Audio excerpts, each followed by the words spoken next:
It's ingsoc. They have removed the language and debased it down to such a level that you can't even have a communication with the average person. That's right, but the problem, I would go so far as to say, in some important respects, democracy exists least of all in America, because what passes for democracy is simply for sale to the highest bidders. It does include the Zionist lobby in association with the Christian fundamentalists. It does include the banks, the drugs, the military industrial complex. We know them all. I mean, it seems to me that it really doesn't matter who the hell is in the White House, who the hell is in number 10 Downing Street in London. They are, to a very large extent, puppets of a very tiny minority of vested interests. And that's why getting the truth out to mobilize citizens to make their democracy work is so important. Well, you're right. I mean, there's really 5 big lobbies, and they're all interconnected, literally intermarried. And they all want the same thing. They want to keep the war on drugs going because they're shipping in the illegal drugs. They want to push their deadly pharmaceuticals on us and have forced inoculations. They want, more tyranny. The Defense Department and the private contractors are now taking over the police departments, the red light cameras, the surveillance, the iPhones, the computers. They are privatizing the police state and then literally absorbing the once free society. But I want to expand on things that you brought up here, because I've studied 9/11 in depth. I said they were going to attack the World Trade Centers 2 months before it happened. I could see the preconditioning in the media that was taking place. And your research in the Middle East, of how the Mossad and Shin Bet have infiltrated all these groups, that's on record. But it's more than that. We know, according to Colonel Butler, the head of the Defense Language School and the AP and Newsweek and other publications, they hide this in plain view, that many of the hijackers were trained at U.S. bases, and we know they were taking part in drills, infiltration drills, and believe they were government agents. And we know Israelis were paying for their houses, were paying for their apartments, were giving them money. I mean, this has come out even on Fox News. So, but that goes further than the Israelis just piggybacking on a Muslim operation. And all I want is the truth. How do you have these guys trained at U.S. bases? Yeah, but I mean, one of the fascinating things about the whole unfolding drama is the film of what I call the 5 dancing Israelis. Of course, you're aware of that film. Yes. You pull out and you see one of the planes going into the building, and you see these 5 guys virtually dancing, all on mobile phones. Now, you know, and I'm sure most of your listeners know, that they were originally reported as being just foreigners, maybe presumed Muslims, and the FBI gave chase, didn't they? And they tried to avoid arrest, but they were eventually caught, and surprise, surprise, they all turned out to be Mossad agents. Now, I think it's not unreasonable to speculate that on their telephones, they may actually have been calling in the planes to the buildings. Yeah? Calling them in. Well, if they were GPSed, it would already be a pre-planned coordinate. Well, that could be, but if they weren't, they may have had some kind of transponder in which they were calling them into the targets. But, I mean, the point is, the guys were there, and they knew in advance it was going to happen. Well, I've talked to the sheriff, because they ran to New Jersey, and I've talked to the sheriff on air who arrested him. I mean, that went on. My only issue is, look, it's like a 5-headed hydra. And so I'm not saying one head of the hydra isn't guilty. I'm just pointing out, like you did with the USS Liberty, and I did that in one of my films, Terror Storm, because I interviewed the admirals who were involved and the judge advocate generals. I mean, I've interviewed them all. Most of them are dead now. Admiral Moore, you name it. I've interviewed Admiral Geist and other admirals who were on the phone when McNamara said, no, the president says you can't defend the ship. And then they say, we don't care. We're still going to defend the ship. And then the president comes on and says, I want that GD ship going to the bottom. And he had taken control of the ship under national security previously and parked it there. So my only issue is, Israel was guilty of premeditatedly doing it, 100%, but this program is so big, the White House was coordinating the operation. So, I mean, this goes way back.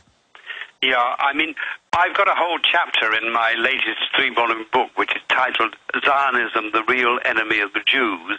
I've got a separate chapter on the whole Liberty affair, And I bring it to an end by saying that what the Liberty Affair shows us is that there is nothing Zionism won't do to its friends as well as its enemies to get its own way. Well, I mean, Israel admits that they bombed Jews out of Iraq and out of Spain. Yeah. You know, in the 40s and 50s to make them go to Israel. But Alex, can I just say why I think we both are passionate for the truth, but can I just explain very shortly why the truth has to be handled with care? Because if it's not, it could provoke anti-Semitism. Now, I deal with this by saying there is one key to understanding, and all of my Jewish friends who are anti-Zionists agree with me. There is one key to understanding, and it's the difference between Judaism and Zionism. Judaism is the religion of Jews, not the Jews, because not all Jews are religious. Like Islam, like Christianity, it has at its core a set of moral values and ethical principles. Zionism, as Jewish nationalism, is a colonial enterprise which founded a state for some Jews, mainly by Zionist terrorism and ethnic cleansing. Now, the point is this. That means that Judaism and Zionism actually are two opposites. Zionism conflates them so that it can accuse people like you and me who are critical of Israel of being anti-Semitic. But I'm nearly finished on this explanation. When you know the difference between Judaism and Zionism, you can understand, A, why it is perfectly possible to be passionately anti-Zionist, meaning anti the colonial enterprise, without being in any way, shape or form anti-Semitic, anti-Jew. More importantly, you can understand why it's wrong to blame all Jews everywhere for the crimes of the few in Israel. Sure, but I just want to be specific on this whole subject. To me, I don't even approach it from psychologically from an issue of Jews or Germans or Chinese. The Chinese government does horrible atrocities and takes political dissidents' organs. What does that have to do with Chinese people? Or there's an Italian mafia. What does that have to do with Italians? Or John Wayne Gacy, the serial killer, was a WASP or a white guy. I mean, what does that have to do with white people? I mean, every major government I've studied, I mean, the Russians have been caught countless times staging terror attacks. The czars did it. The communists did it. I mean, this is just, I believe, what the Founding Fathers did. Any big government tends towards corruption, like you said about the Arab states, highly corrupt. You know, the Saudi Arabians are constantly doing just unspeakably bad things. And so, you know, to me, the media, like you said, wants to make it about anti-Semitism, and we've caught the feds running all these white supremacist groups to go out and be virulently anti-Semitic, to then poison the water from a real debate. But Alex, let me put it this way. I think the real division on earth, the real division is not actually between rich and poor. I think the real division is between governments and the vested interests which sort of run them and the citizens of nations. yes, absolutely. That, to me, is the real division, and that's where the real struggle is. And the reason why truth is so important is because it's only by truth that the citizens of nations can be empowered to make their democracy work by calling their representatives and even their presidents and prime ministers to account, right? Yes, sir. Alan Hart, in the time we've got with you, though, and I want to have you back up soon about your amazing research and all the incredibly famous people you've interviewed, because, I mean, I love history, and I want to get it from your perspective and also talk more about your 3-volume book that's out, the 3rd volume coming out soon. AlanHart.net, is that the best website to give out?